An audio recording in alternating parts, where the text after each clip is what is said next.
एक जंगल में एक भालू रहता था। वह खा खा कर मोटा और आलसी हो गया था।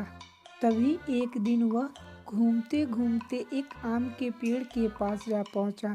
उस आम के पेड़ पर एक मधुमक्खी का छत्ता लगा हुआ था।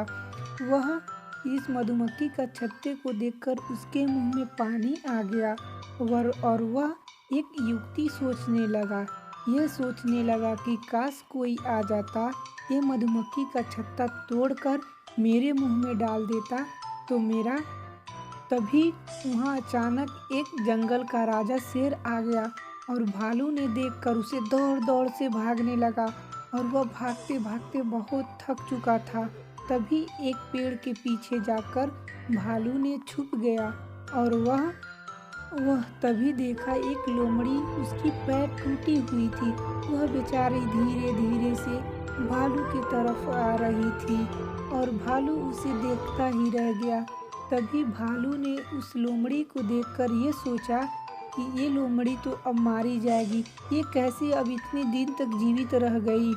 और लोमड़ी धीरे धीरे बेचारी भालू के पास आ गई और भालू उसको देखता रह गया। तभी भालू के पास आकर लोमड़ी से कहने लगा भालू, हे लोमड़ी, तुम अभी तक कैसे जीवित हो? तो लोमड़ी ने कही कि मेरे तो पैर टूटे हैं, मैं कैसे जाऊं, मैं कैसे शिकार करूं। तभी उस जंगल में एक अचानक सा शेर का आवाज गूंजने लगा। तभी वहां से छोटे छोटे पक्षी, छोटे छोटे जानवर लगे भागने। वो भागते भागते वो अपने घर पे चले गए। तभी वहां अचानक शेर आ गया और लोमड़ी बेचारी वहीं पर रह गई। उसके पैर टूटे थे, वो कैसे जाएगी। तभी लोमड़ी के पास शेर आता गया और उसे अपनापन की तरह देखने लगा और भालू ने यह सोचा कि आज लोमड़ी मारी जाएगी। तभी भालू ने यह देखकर बहुत आश्चर्यचकित रह गया कि शेर अब उसे खा जाएगा। शेर ने उसे बहुत अपनापन की तरह देखा और वहां से जाकर एक पेड़ के पीछे जाकर मांस का छोटा सा टुकड़ा लाकर लोमड़ी को दे देता है। लोमड़ी बेचारी देख के ही उस छोटे से टुकड़े को खाने लगती है, बहुत प्यार से खाने लगती है। और भालू ने शेर ने उसे देकर वहाँ से अपनेपन की तरह छोड़कर चला गया। तभी भालू ने यह सोचने लगा कि उस लोमड़ी के पैर तो टूटे हैं, वो इतना आसानी तरीके से भोजन पा जा रही है, अब मैं भी इसी तरह से खाऊंगा। अब यही सोचकर भालू अपने गुफा में गया और 2 दिन तक भूखे प्यासे रहने लगा और भगवान से कहने लगा, हे भगवान, मुझे भी उस शेर के हाथ से भोजन मिलवा दे।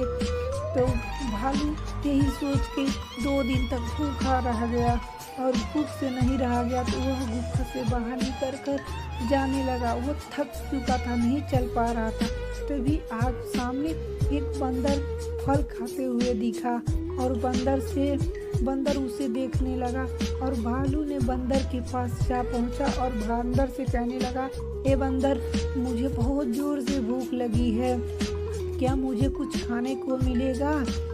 तो बंदर ने कहा, तुम इतने मोटे तगड़े, इतने हट्टे खट्टे हो, तुम अपना स्वयं भोजन क्यों नहीं इकट्ठा कर सकते हो? यही कहकर बंदर से ये कहा कि तुम बहुत आलसी हो गए हो और चलो हमारे साथ, हम भोजन की इकट्ठा करते हैं। इसीलिए हम कहते हैं भाई, अपना काम स्वयं करो और आलसीपन छोड़ो। इस कहानी से आपको यह शिक्षा मिलती है कि आलसी ना करें और अपना काम स्वयं करें। इस कहानी का उद्देश्य मेरा यही था, आप लोग को समझाने के लिए। आप लोग सपोर्ट, लाइक, शेयर ज़रूर करें।